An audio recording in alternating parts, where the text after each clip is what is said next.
শুভ সকাল ছাত্ররা, অনলাইন ক্লাসে স্বাগত জানাচ্ছি তোমাদের। অনেকেই তোমাদের মধ্যে মতামত জানাচ্ছ যে রেগুলার যে ক্লাস ছিল, অর্থাৎ আমাদের ক্লাসরুমের ক্লাসগুলো, সেগুলোকে মিস করছো বা সেগুলো অনেক ইফেক্টিভ ছিল। এখন সময়ের পরিবর্তে যখন যেরকম চাহিদা সেই অনুযায়ী খাপ খাওয়ানোর যে সক্ষমতা সেটা আছে বলেই কিন্তু আমরা মানুষ। সো পরিস্থিতি যখন যেরকম হবে সেই অনুযায়ী নিজেদেরকে মানিয়ে নেওয়া এবং সেই অনুযায়ী কাজ করাটাই হচ্ছে বুদ্ধিমানের কাজ। আর তা যদি আমরা না করি তাহলে আলটিমেটলি সাফারার কিন্তু আমাদেরকেই হতে হবে। তো এই জিনিসটা যত তাড়াতাড়ি রিয়েলাইজ করো তত ভালো, আর যত দেরি করবে আলটিমেটলি বুঝতে বুঝতেই কিন্তু সময় চলে যাবে এবং পরে আর সেটা ওভারকাম করতে পারবে না। তো যেটা বলছিলাম, আমাদের সিলেবাস যেহেতু একবার কমপ্লিট হয়ে গেছে, সেকেন্ড পেপারটা, ফার্স্ট পেপার তো আগেই হয়েছে, সেকেন্ড পেপারও কমপ্লিট হয়েছে এবং রিভিউ ক্লাস চলছে। তো সেই রিভিউ ক্লাসের ফার্স্ট চ্যাপ্টারের অলরেডি রিভিউতে আমরা প্রায় শেষের দিকে। আমরা সিকিউ কোয়েশ্চেনগুলো রিভিউ করছিলাম। আজকেও কিছু সিকিউ কোয়েশ্চেন আমরা রিভিউ করার চেষ্টা করব। এবং আমি তো জাস্ট এই ক্লাসগুলোতে বা তোমাদের সঙ্গে রেগুলার ক্লাসেও যেমনটা হয়, টপিক ধরে ধরে এক একটা ফরম্যাটের এক একটা ম্যাথ দেখানোর চেষ্টা করি। তো সেই ম্যাথগুলো, সেই টপিকগুলো রিলেটেড আরও অনেক প্রবলেম তোমাদের বইতে থাকে, প্রবলেমসগুলো টেস্ট পেপারে থাকে, গাইডে থাকে। যখন যেখানে যে প্রবলেমগুলো পাও অনেক বেশি করে প্র্যাকটিস করতে হবে।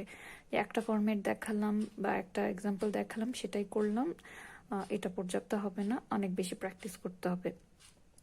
আর তোমাদের যেহেতু যে সেকেন্ড রাউন্ড যে মডেল টেস্টটা সেটাও শুরু হয়েছে এবং আজকে ফিজিক্স এক্সাম, আশা করি পরীক্ষায়ও তোমরা বেশ ভালো করেই অ্যাটেন্ড করছো।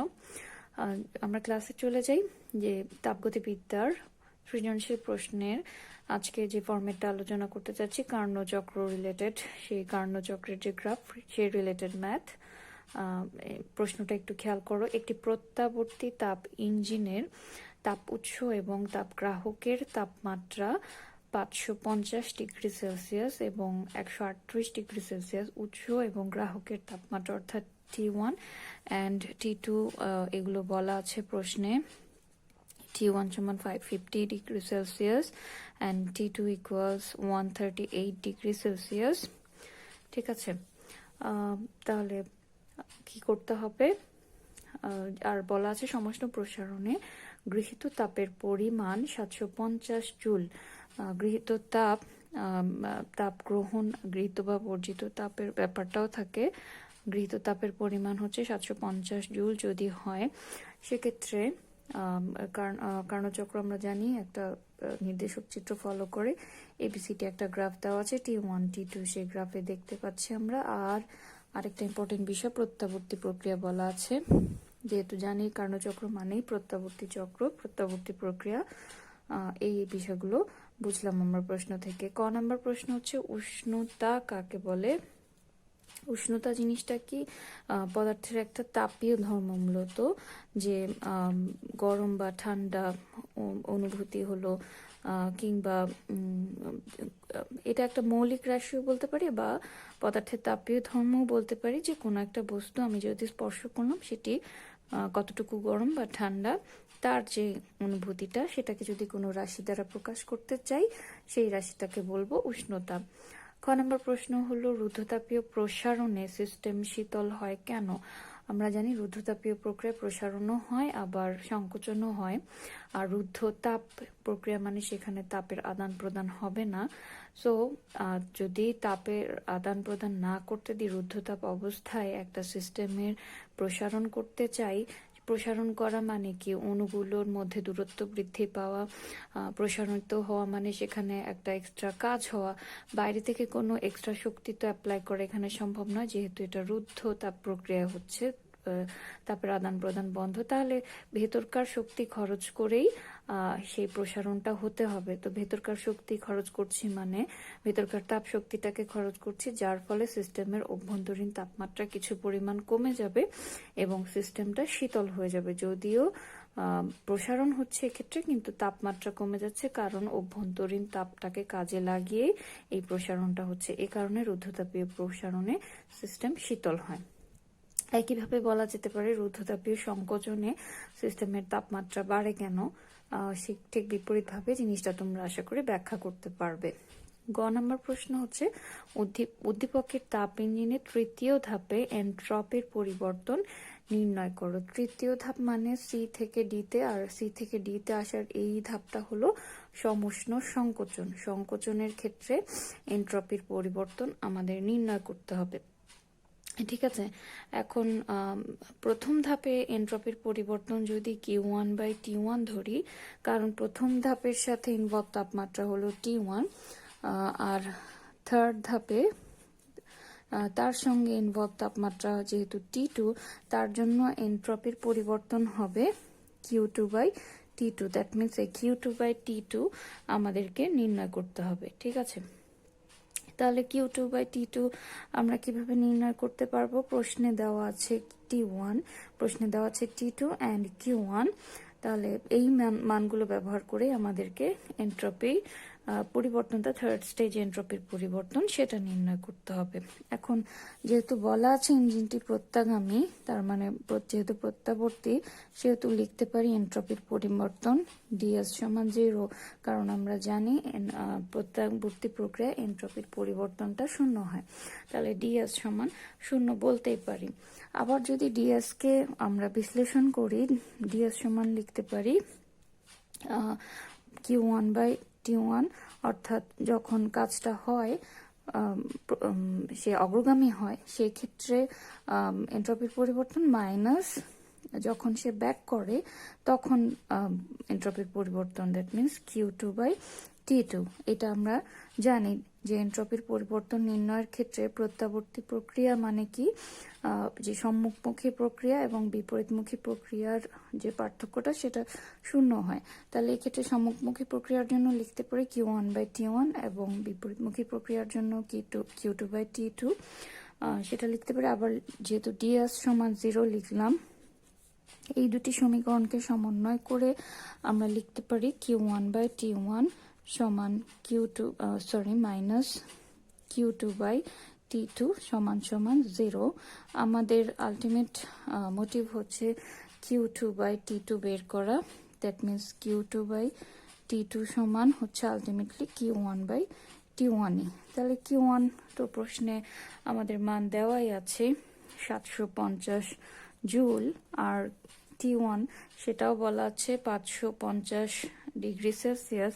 T1 কে যদি সেলসিয়াস থেকে কেলভিনে কনভার্ট করতে চাই, সেটা হবে 750 কেলভিন হিসেবে, সেটাকে কেলভিনে কনভার্ট করলে 550 থেকে 823 কেলভিন হবে। এবং এই ভ্যালুটা যদি লিখি আমরা, আলটিমেটলি এন্ট্রপির পরিবর্তন দাঁড়াবে 0.911 জুল পার কেলভিন।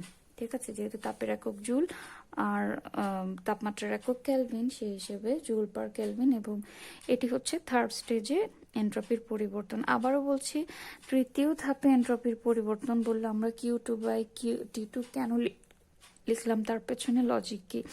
তৃতীয় ধাপ মানে সমষ্ণ সংকোচন, আর তার সঙ্গে রিলেটেড তাপমাত্রা মানে T2। তাপমাত্রা যদি T2 হয়, তার সঙ্গে রিলেটেড তাপও Q2। এখন যদি প্রথম ধাপের কথা বলা হতো, তাহলে এটা হতো Q1/T1। ঠিক আছে, তারপরে ঘ নম্বর প্রশ্নে চলে যাই আমরা। উদ্দীপকের তাপ ইঞ্জিনটির দক্ষতা দ্বিগুণ বৃদ্ধি করতে কি ব্যবস্থা গ্রহণ করা যেতে পারে? আমরা তো এখনো পর্যন্ত ইঞ্জিনটির দক্ষতা কত সেটাই জানি না, সেটা দ্বিগুণ করব কিভাবে? আগে ইঞ্জিনটির দক্ষতা কত সেটা যদি বের করতে চাই, 1 - T2/T1 ইন্টু 100%, তাহলে 1 - T2-র ভ্যালু হচ্ছে 138 ডিগ্রি সেলসিয়াস। T2টাকে যদি ক্যালভিনে কনভার্ট করতে চাই, সেটা দাঁড়াবে 411 ক্যালভিন। ঠিক আছে, 411 ক্যালভিন। আর T1 তো একটু আগেই পেয়েছি 823 ক্যালভিন।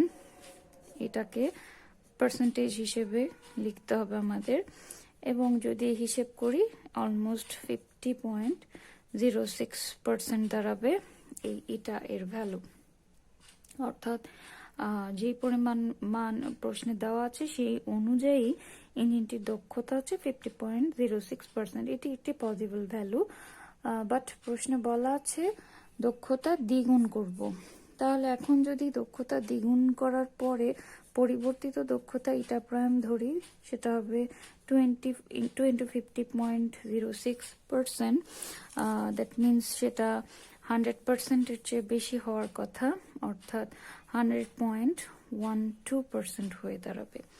এখন 100.12% কি আদৌ কোনো ইঞ্জিনের দক্ষতা হওয়া সম্ভব? যেখানে আমরা জানি যে বাস্তবে কোনো ইঞ্জিনের দক্ষতা 100% হওয়া সম্ভব নয়, কারণ তাপের কিছু অবক্ষয় হবে, ইঞ্জিনের কিছু দোষ ত্রুটি থাকে, সব মিলিয়ে একেবারে নতুন কোনো ইঞ্জিন যদি হয় তার দ্বারাও যে পরিমাণ তাপ বা শক্তি তাকে সরবরাহ করবে সেটাকে সম্পূর্ণ কাজে পরিবর্তন করা, অর্থাৎ 100% দক্ষতা অর্জন করা সম্ভব নয়। সে জায়গায় এখানে দেখছি আমরা 100.12%। তার মানে এই বাস্তবে এই ইঞ্জিনটির দক্ষতা দ্বিগুণ করা সম্ভব না, বা ইঞ্জিনটির দক্ষতা দ্বিগুণ হতে পারে এই ধরনের কোনো ব্যবস্থা গ্রহণ করা সম্ভব নয়।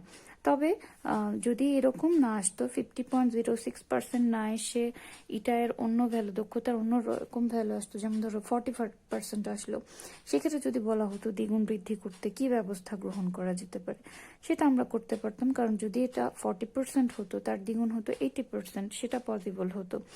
তো দক্ষতা দ্বিগুণ করতে আমরা জানি হয় উৎসের তাপমাত্রা চেঞ্জ করে অথবা গ্রাহকের তাপমাত্রা চেঞ্জ করে ইঞ্জিনের দক্ষতা বৃদ্ধি করা যায়।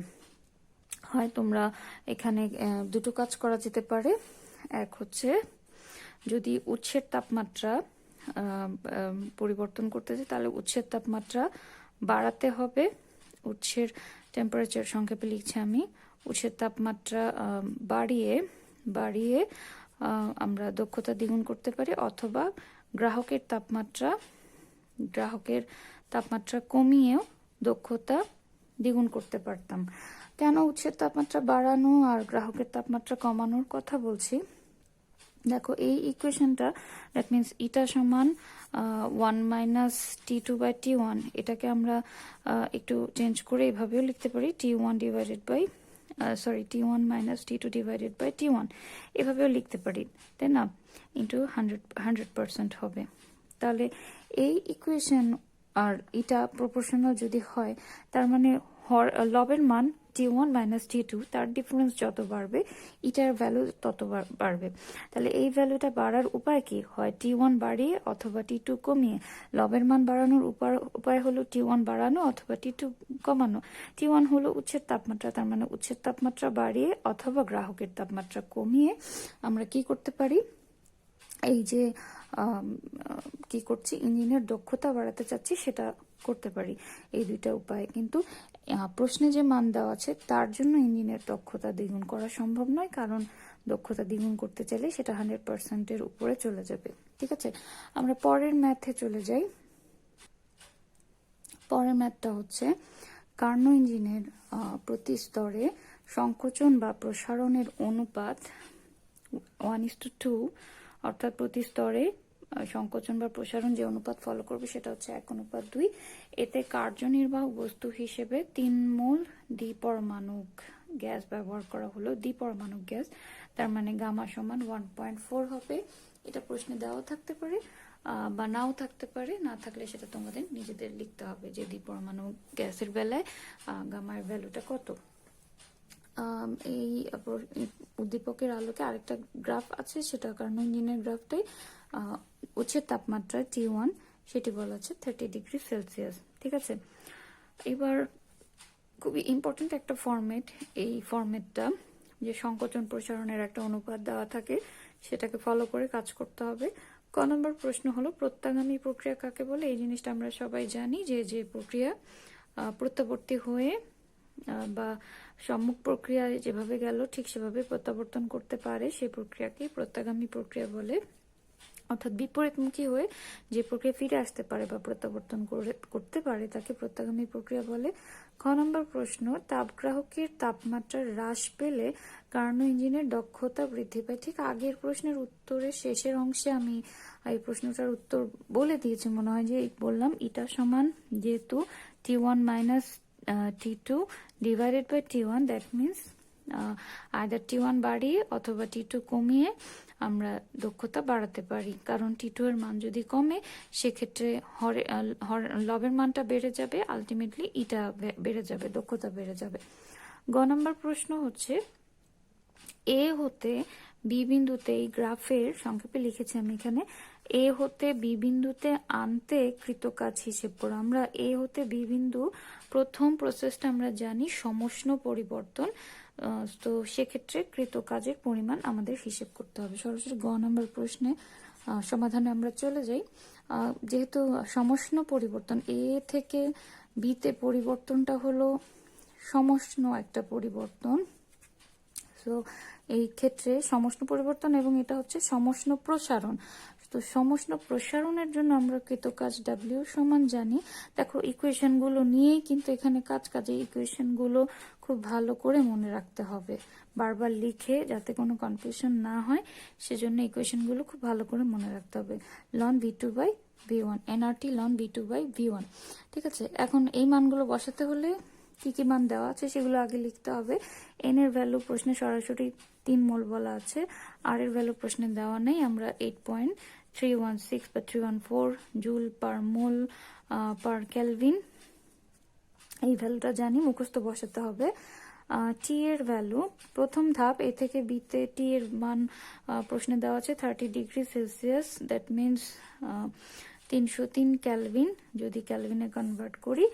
আর V2 V1 তো প্রশ্নে কিছু বলা নাই, বাট এখানে যে অনুপাত বলা আছে প্রতি স্তরে সংকোচন বা প্রসারণের অনুপাত, অর্থাৎ প্রতি স্তরের প্রথম যে ভ্যালুটা হবে তার সঙ্গে দ্বিতীয় ভ্যালুটা, প্রথম ভ্যালুটা যদি 1 ধরি দ্বিতীয় ভ্যালুটা হবে 2, দ্যাট মিনস V1 সমান যদি V ধরি তাহলে V2 সমান হবে 2V, যেহেতু অনুপাতটা 1:2 বলা আছে। ঠিক আছে, তো এই মানগুলো আমরা যদি পেয়ে যাই, আমরা এই মানগুলো জাস্ট ইকুয়েশনে বসাবো।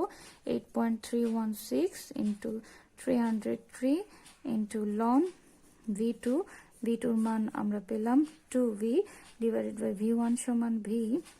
যদি ক্যালকুলেশন করো, জাস্ট এখানে ক্যালকুলেশন করা 5239.67 জুল। ঠিক আছে, এটা হচ্ছে এ থেকে বিতে যে সমষ্ণ প্রসারণের ক্ষেত্রে কৃত কাজ। আর যদি সি থেকে ডিতে কাজের পরিমাণ বলা হতো, আমরা জানি সি থেকে ডিতে হচ্ছে সমষ্ণ সংকোচন, একই ইকুয়েশন হতো, জাস্ট তার আগে একটা মাইনাস বসতো। ঠিক আছে, ঘ নম্বর প্রশ্নে চলে যাই আমরা। উদ্দীপকে প্রদত্ত ইঞ্জিনের দক্ষতা 33% অপেক্ষা বেশি হওয়া সম্ভব কি? আগে তো দক্ষতা নির্ণয় করতে হবে, তারপরই আমরা বলতে পারবো সেটা থেকে বেশি হতে পারে না কম হতে পারে। আমরা তো জানি দক্ষতার ইকুয়েশন ইটা সমান 1 মাইনাস T2 বাই T1। এখানে যেহেতু তাপ সম্পর্কে কিছু বলা নেই, তো তাপ রিলেটেড ইকুয়েশন আমরা লিখবো না, 1 মাইনাস Q2 বাই Q1 লিখবো না, তাপমাত্রা রিলেটেড ইকুয়েশনটাই লিখবো 1 মাইনাস T2 বাই T1। তার মধ্যে T1 এর ভ্যালুটা প্রশ্নে দেওয়া আছে 30 ডিগ্রি সেলসিয়াস, বাট T2 দেওয়া নাই। T2 তে যেতে হলে আমাদের কোন স্টেজে যেতে হবে? দেখো, এ থেকে বি, এটি যেহেতু সমষ্ণ প্রক্রিয়া, তার মানে এখানে উষ্ণতার পরিবর্তনের কোনো কারণ নেই। এ থেকে বিতে পুরো উষ্ণতাটা T1 এ থাকবে। বি থেকে সি, এটি কিন্তু আমরা জানি রুদ্ধতাপ প্রক্রিয়া, রুদ্ধতাপ প্রসারণ, তার মানে বি থেকে সিতে যেতে যেতে যখন সি বিন্দুতে আসবে তখন তাপমাত্রার পরিবর্তন হবে এবং সেটা হবে T2।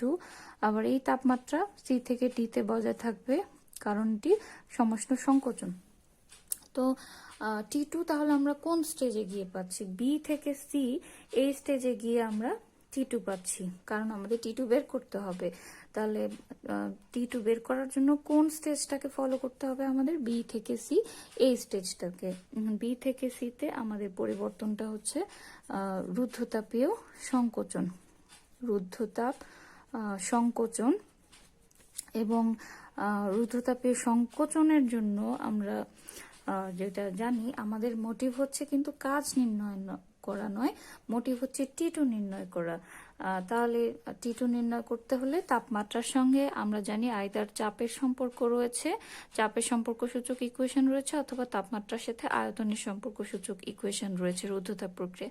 আমাদের এখানে আয়তন সম্পর্কে একটা ধারণা আছে, এখানে 1:2 যেটা বলা আছে, এখান থেকে আয়তন সম্পর্কে একটা কনসেপ্ট পাই, আর তাপমাত্রার একটা ভ্যালু তো বলাই আছে। তার মানে আমরা তাপমাত্রা এবং আয়তনের সম্পর্কটা দিয়েই এখানে এগোতে পারি, যেটা T1 V1 to the power gamma -1 সমান T2 V2 to the power gamma -1। এইখানে ব্যাপারটা অনেকটা কান টানলে মাথা আসে, সেটার মতো করেই আমরা মোটিভ হচ্ছে দক্ষতা নির্ণয় করব। দক্ষতা নির্ণয় করতে হলে আমাদের T1 T2 কে আনতে হবে, T1 প্রশ্নে দেওয়া আছে, T2 কে নিয়ে আসতে হবে। T2 এর ভ্যালু আমরা পেতে হলে আমাদের এখানে যেহেতু কার্নোট চক্র, এই চক্র থেকেই তো আনতে হবে।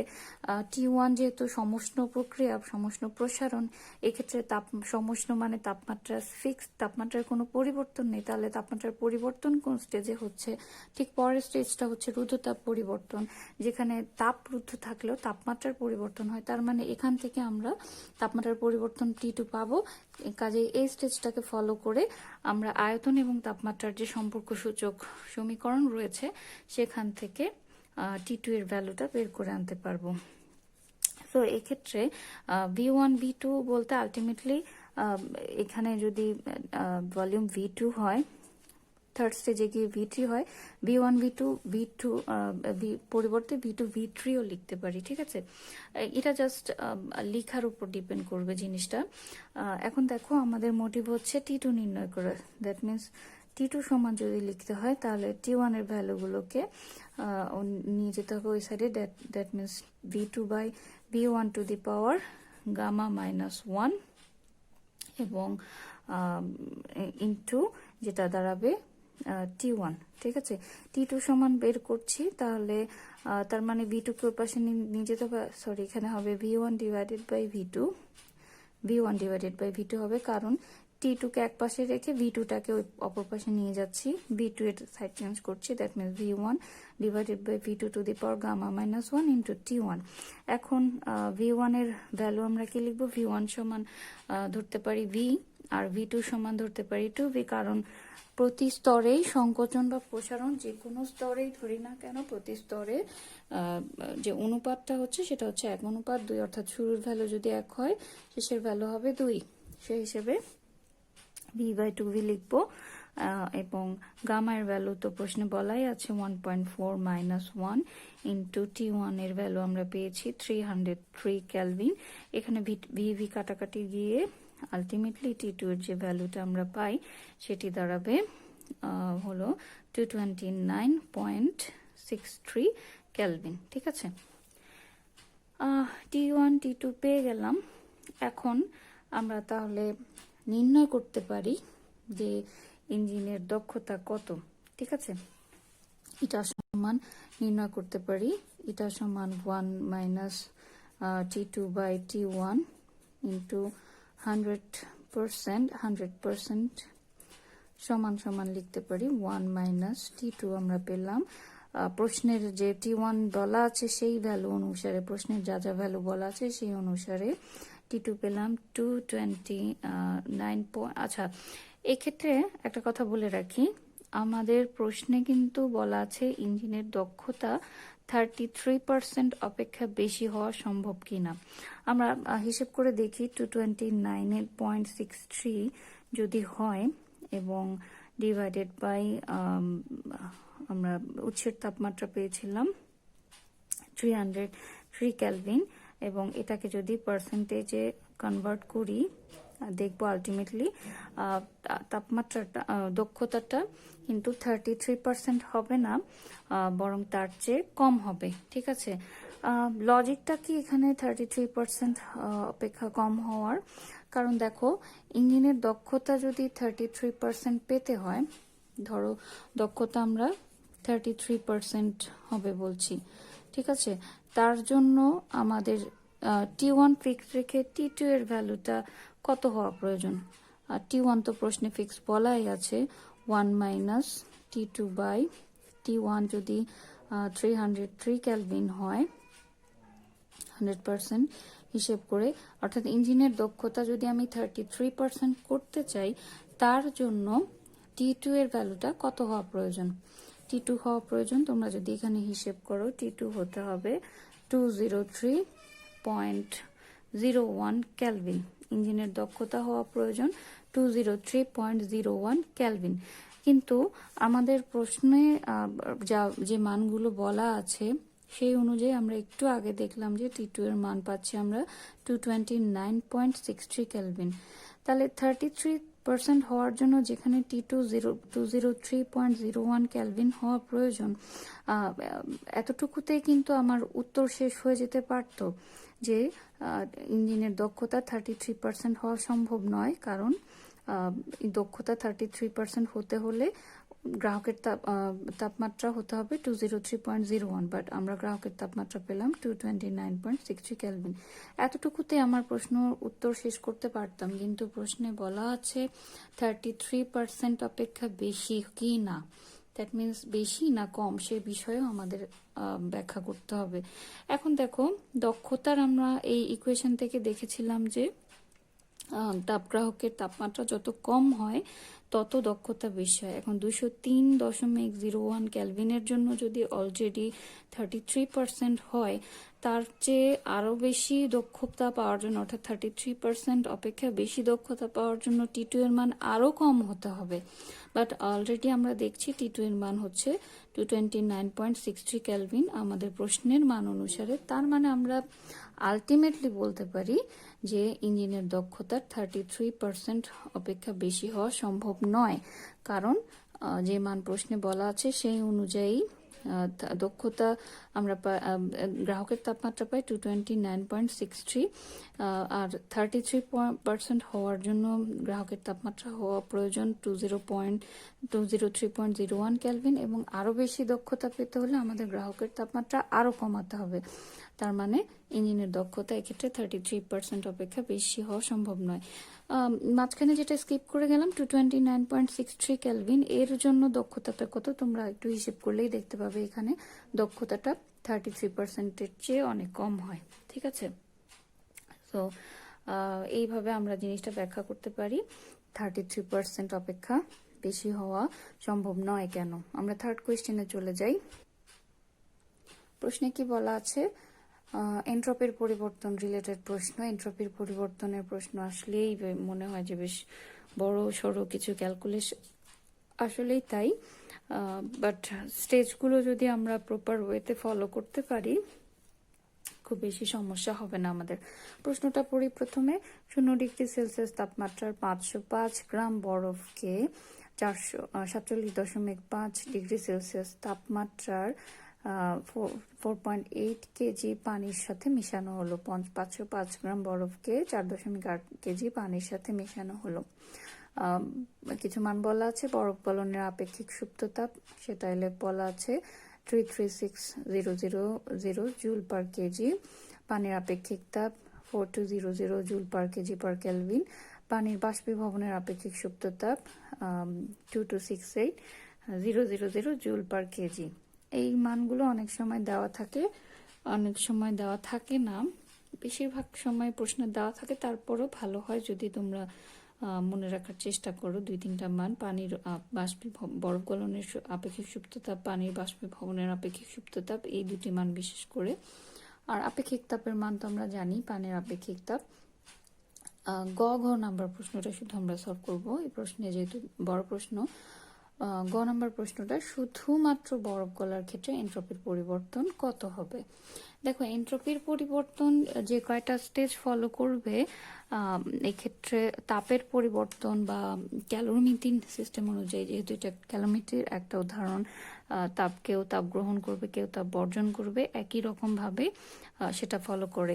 এখানে আলটিমেট কাজটা হবে বরফ কিছু তাপ শোষণ করবে, তাপ বর্জন করবে, বরফ তাপ গ্রহণ করে পানি হবে। আবার যে সর্বোচ্চ তাপমাত্রার পানি 47.5 ডিগ্রি সেলসিয়াস তাপমাত্রার পানি, সে কিছু তাপ বর্জন করে একটা আলটিমেট তাপমাত্রায় পৌঁছাবে, ধরলাম আমরা। সেই তাপমাত্রাটা হবে T2, ফর এক্সাম্পল ধরলাম T2, যে মিশ্রণের মোট তাপমাত্রা সেটা হবে T2।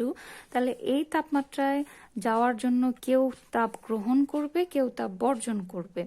তাহলে তাপ বর্জন করার জন্য আলটিমেটলি হাইস্ট টেম্পারেচার হচ্ছে 47.5 ডিগ্রি সেলসিয়াস, বা এটাকে ক্যালভিনে নিলে হচ্ছে 320.5 ক্যালভিন। এই তাপমাত্রা থেকে T2-তে যাওয়ার জন্য তাপ বর্জন করবে, ঠিক আছে।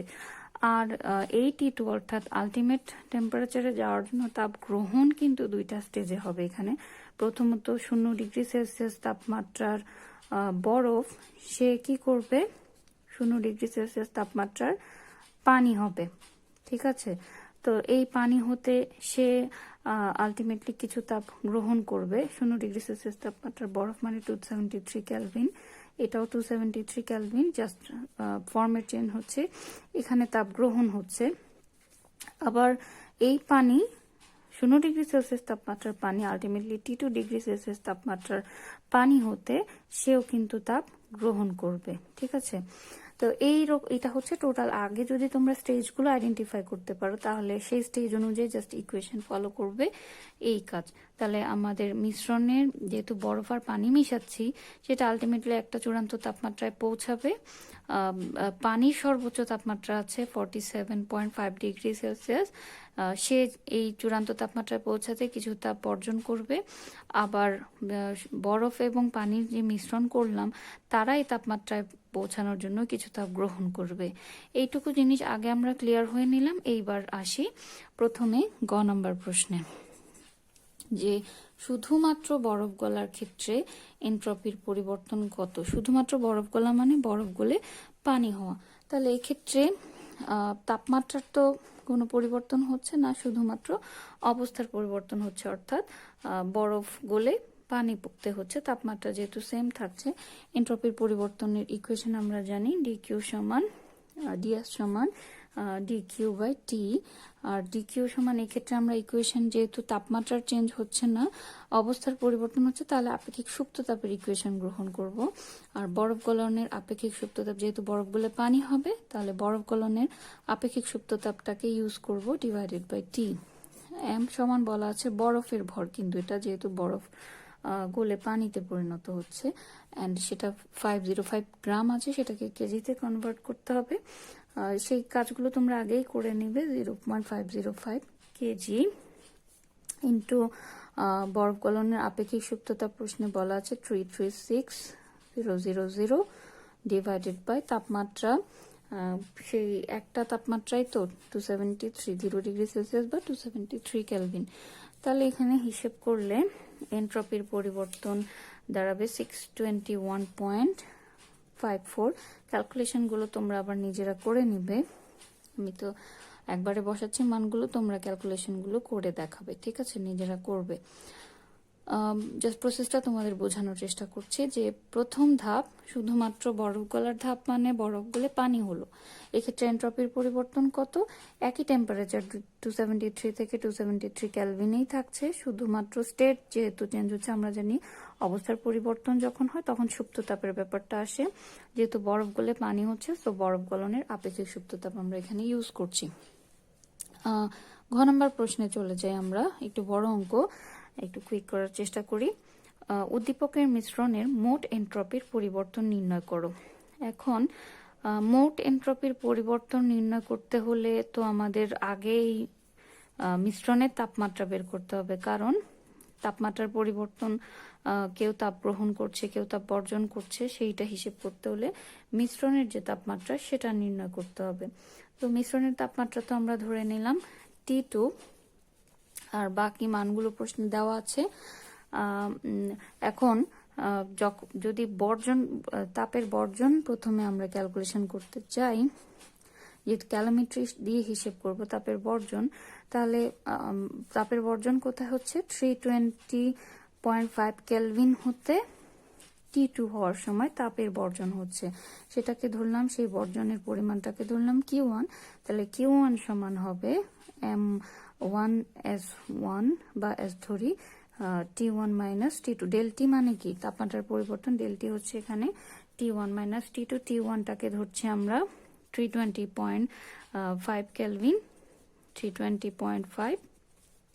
আর চূড়ান্ত তাপমাত্রা তো T2, ঠিক আছে। এখানে মান বসাও।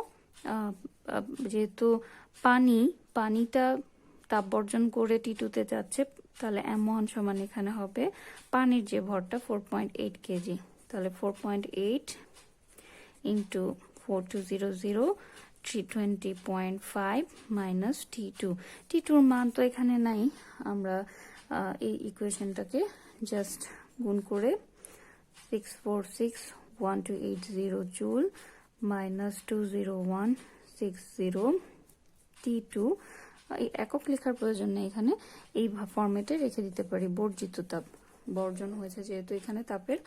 এবার গৃহীত তাপের হিসেব করি। গৃহীত তাপ যদি আমরা হিসেব করতে চাই, আমরা দেখলাম যে তাপের গ্রহণটা দুইটা স্টেজে হয়। প্রথমত 273 কেলভিন বরফ থেকে 273 কেলভিন পানিতে। তাহলে সেই 273 কেলভিন বরফ থেকে 273 কেলভিন পানি হতে যে গৃহীত তাপ, সেটিকে প্রথমে ধরলাম Q2। তো Q2 সমান mLF গৃহীত তাপ, যেহেতু এখানে তাপমাত্রা সেম থাকছে, তাহলে অবস্থার পরিবর্তন হচ্ছে Q2 সমান mLF। আর এক্ষেত্রে খেয়াল করবে M হচ্ছে বরফ থেকে পানিতে কনভার্ট হচ্ছে, অর্থাৎ বরফের ভর, সেটা হবে 0.505 ইন্টু সুপ্ত তাপ তো দেওয়া আছে 336000, যেটা দাঁড়াবে 169680 জুল। তাপ যেহেতু বের করছি, আরেকটা গৃহীত তাপ কোনটা? 273 কেলভিন তাপমাত্রার পানি থেকে T2 হবে। 273 কেলভিন তাপমাত্রার পানি থেকে T2 তে কনভার্ট হতে যে গৃহীত তাপ, সেটাকে ধরছি Q3। এখানে যেহেতু তাপমাত্রার পরিবর্তন হচ্ছে, তাহলে Q3 সমান হবে ms T2 মাইনাস আলটিমেট তাপমাত্রা হচ্ছে T2, সেটা কত থেকে 273 কেলভিন থেকে T2 তে যাচ্ছে, দ্যাট মিনস T2 মাইনাস 273। তাপমাত্রার পরিবর্তনটা মান বসাও এখানে, আমরা m এর ভ্যালু পেয়েছি। এক্ষেত্রে একটু খেয়াল করো আবার, সেই বরফ গলা পানি যতটুকু হলো তার ভর তো সেম থাকলো, বরফ গলা পানিটাই তো আবার T2 তে কনভার্ট হচ্ছে, তাহলে তার ভর সেম থাকলো, that means 0.505 into 4200 T2 minus 273। এটাকে জাস্ট একটু সাজিয়ে লিখতে পারো, 2121 T2 মাইনাস 579033 জুল, ঠিক আছে। এতটুকু লিখলাম আমরা। এবার ক্যালোরিমেট্রির নিয়ম অনুসারে আমরা জানি, বর্জিত তাপ সমান গৃহীত তাপ। তাহলে বর্জিত তাপ ছিল আমাদের Q1 সমান Q2 প্লাস Q3। সেই মানগুলো বসাবে এখানে। Q1 এর মান যেটা আমরা পেয়েছিলাম 6461280 মাইনাস 20160 T2, ঠিক আছে, এটা পেয়েছিলাম। আর Q2 Q3 এর মান তো একটু আগেই আমরা লিখলাম।